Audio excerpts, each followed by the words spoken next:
Olá, o curso de Economia Internacional traz o tema Teorias Clássicas de Comércio Internacional.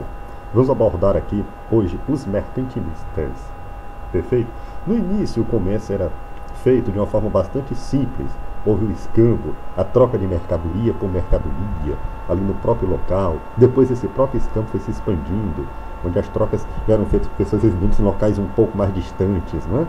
Com o decorrer do progresso da humanidade, esse comércio ele até ultrapassou fronteiras, né? Chegou ao que se chamou de comércio internacional. E para explicar esse comércio internacional, né, como ele era importante, né, praticamente se iniciou com a doutrina clássica chamada de mercantilista, né, que predominou sobretudo nos séculos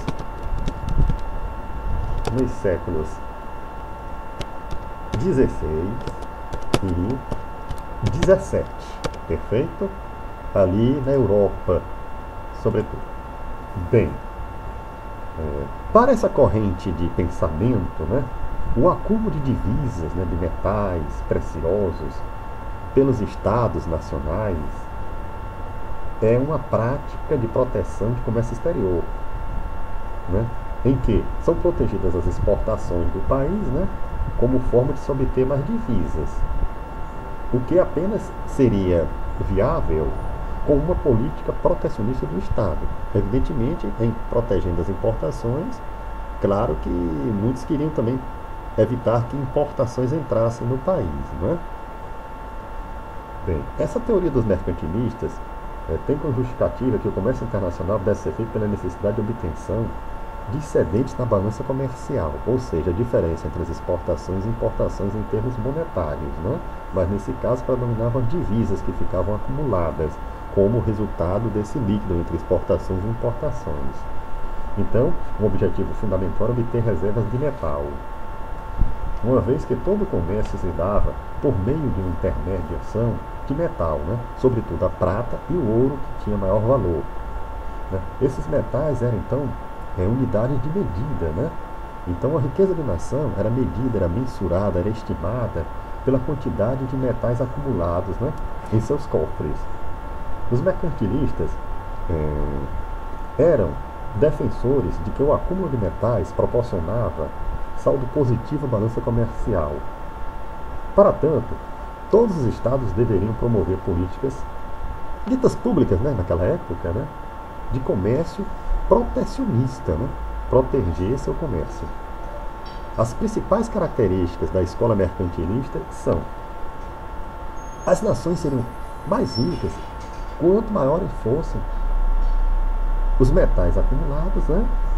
E o tamanho de sua população.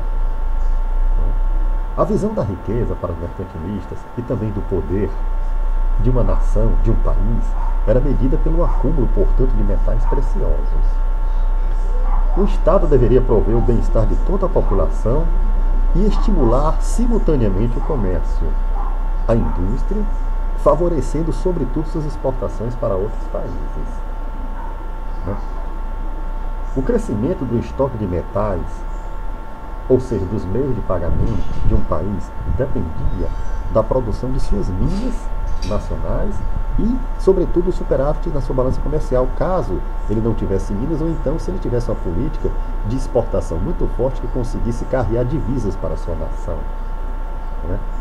A elevação das exportações, então, possibilitava o aumento do volume de metais preciosos de uma nação, pois as mercadorias eram pagas com esses metais, né?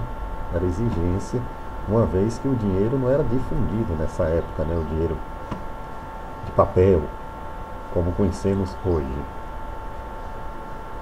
Resumindo, os mercantilistas, eles diziam o seguinte, que o comércio internacional, né, deve ser estimulado, né, ao máximo para proporcionar o acúmulo de ouro e prata, ou seja, metais ditos preciosos, ainda hoje vale muito, né? Pessoal, obrigado pela atenção, né? Continue a nos prestigiar, avaliar nosso canal e a mandar seus comentários. Até a próxima!